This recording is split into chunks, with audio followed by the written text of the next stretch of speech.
segment was to expect Dre to stay back up in this thing. I had to change my light out. So, here we are. But, we are watching Worst Things Supervillains Has Ever Done. Which, if you're an avid comic book reader, you know it's a lot. So, we ain't even gonna waste no more time. We're just gonna jump straight into it. Joker believes in one truth above all. Anyone can become just like him. All you need is one bad day. And when you consider his extremely long list of crimes, it's a little hard to narrow down the worst overall. But there's definitely one that stands out for the Clown Prince of Crime. Inside the pages of Injustice Year 1, penned incredibly by Tom Taylor, Joker gave Superman his one bad day. How'd he do it? Well, he used Scarecrow's pyrotoxin to convince Superman he was duking it out with Doomsday, one of the few beings in the universe that Kal-El doesn't have to hold back against. And at the end of the fight, Superman realized the mistake he had made. Turns out it wasn't Doomsday he was fighting, it was Lois Lane. He had harmed her to the point of death, along with what was growing inside of her. Now, you might think that was enough to set off Superman right then and there, but Joker decided to nuke Metropolis for good measure on top of it. Just because he could, for fun. Which I have a feeling is about to be a party line today. In the aftermath of Avengers vs. X-Men, Captain America formed a unity squad to unite the two groups into one. Instead of inspiring goodwill in the hearts of mutants and humankind alike, it inspired hatred in the heart of Red Skull, who decided he needed to exterminate all of mutant kind. In his first act of anti-mutant major crime, he used a superhuman named Honest John, who could manipulate people's minds to broadcast on national television that people needed to deal with the mutant threat, leading to a lot of killings across the country. Red Skull then ups the evil by swiping the brain of Charles Xavier, who was deceased at the time, and Red Skull merged the professor's mind with his own, giving himself the ability to send out a mass telepathic signal encouraging the people of New York to attack mutants. Yeah, I'm sure you can figure out how that ended up. In an issue of Sandman that DC itself billed as the scariest DC story of all time, Dr. Destiny took over a 24-hour diner and tormented its customers for an entire day. Using the power of Morpheus's amulet, Destiny mind-controlled the patrons of the diner to convince them to complete horrible deeds. Well, the highlight reel included one man chopping off his finger to feed to Destiny, another patron driving a nail into the hand of another, one of them ripping out a man's throat with their teeth, and ultimately all of them lying lifeless at Destiny's feet. The most horrific part of the whole ordeal is just how utterly pointless it all was. When asked why Destiny was doing it, he simply replied, "Because I can." And that might be the scariest reason of all, because it really shows how there's no humanity left in Destiny, if there ever really was any in the first place. What the Purple Man did to Jessica Jones was beyond evil. So his powers are pretty horrific. He can make anybody do what he tells them to do. When he used to make people give him their money or free food, it was often just a lightweight power. However, in Brian Michael Bendis' Alias, he did the worst thing imaginable. Jessica Jones, then known as Jewel, showed up to stop him, and he told her to sit down, and from that moment on, he kept her. In not a good way. While he never physically harmed her, he made her watch as he did awful things to other women. It was a form of torment that left her traumatized until he finally freed her, told her to attack the Avengers, and that left her in a coma, and kind of ended her entire career. So Old Man Logan tells a story of a future gone wrong. The villains have won. America's a wasteland. Wolverine lives a quiet life with his family, mostly left alone by the villains of the past, but is unwilling to help the heroes fight for tomorrow. Wolverine eventually reveals to Hawkeye what happened.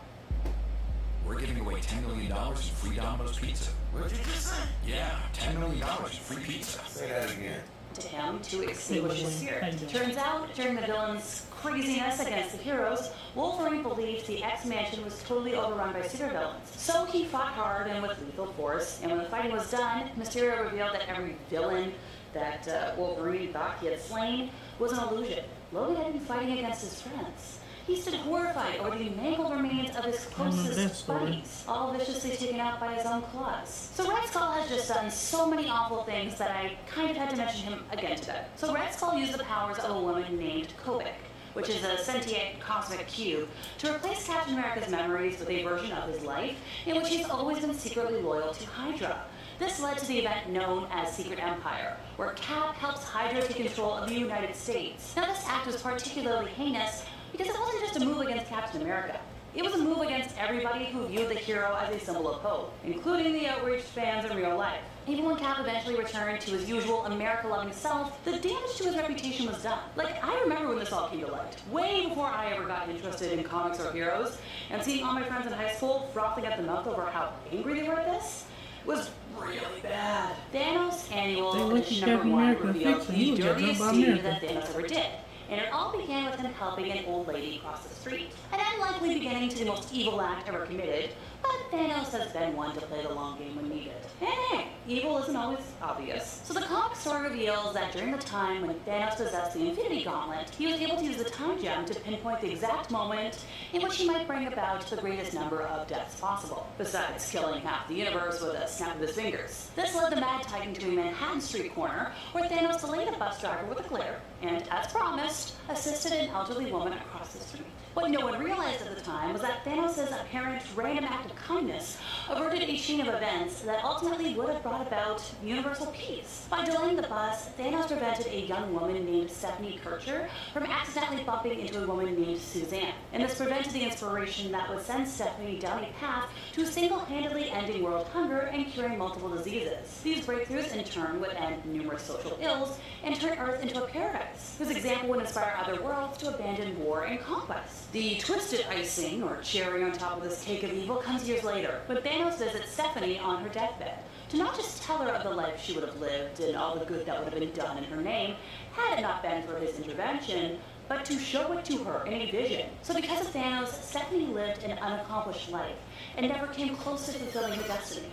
She died in tears, knowing for certain how truly wasted her potential had been, and how utterly meaningless her life was in the grand scheme of things, which is awful. There's nothing in the universe Reverse Flash presents more than the happiness of the Allen family. It's well known that Reverse Flash took out Barry Allen's mother, Brandon's father, but he actually took it a step further. Before dispatching Mrs. Allen, our bad guy systemically ruined the Allens' marriage and made them fall out of love. This both made it more believable to frame Mr. Allen for the offense and ensured that Barry would grow up in an unhappy home. Recently, Reverse Flash made it even worse by going after the other side of the family tree. He used his time travel abilities to befriend and radicalize Barry Allen's future offspring as adults. He then took them back in time to Barry Allen's present and had them destroy Barry's growing up home. Not only has Reverse Flash ruined Allen's past, but he made his future a nightmare as well. So I've already talked about it a bit today, but I know we're all familiar with Thanos' attempts, both in the MCU and the comics, to destroy a significant portion of all life to win the hand of death herself. But did you know he actually achieved his goal at one point and wiped out everything? In Donny Cates' run on Thanos, the title character goes into the future and meets a version of himself that was entirely victorious in his goal. This Thanos had spent thousands of years wiping out not just the heroes of Earth, but every being from every planet. The Black Hand is the leader of the Black Lantern Corps, where the fastest way to join is to kick the bucket. Depicted in Blackest Night, Black Hand began to build a legion of Black Lanterns, mostly comprised of heroes from Earth. He first went to the grave of Bruce Wayne, where he dug up his body and turned him into one of his mindless drones. After doing the same with, Martian Manhunter, he set his sights on living heroes and took out Hawkman, Hawkgirl, and the Elongated Man, who were also forced to join his Dark Legion. Desecrating the graves of Earth's heroes is kind of bad, but forcing them to become villainous zombies is evil enough to go kind of head-to-head with everything else we talked about today. Speaking of which, that's all for today, folks. I've been Alexa. See ya!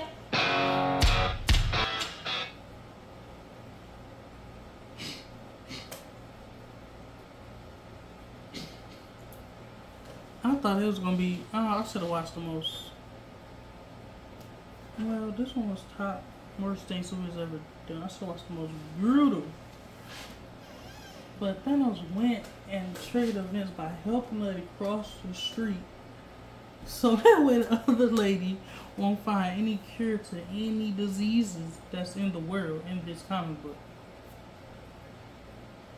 I'm logging off for the day, man. Thanos, you got it, bro.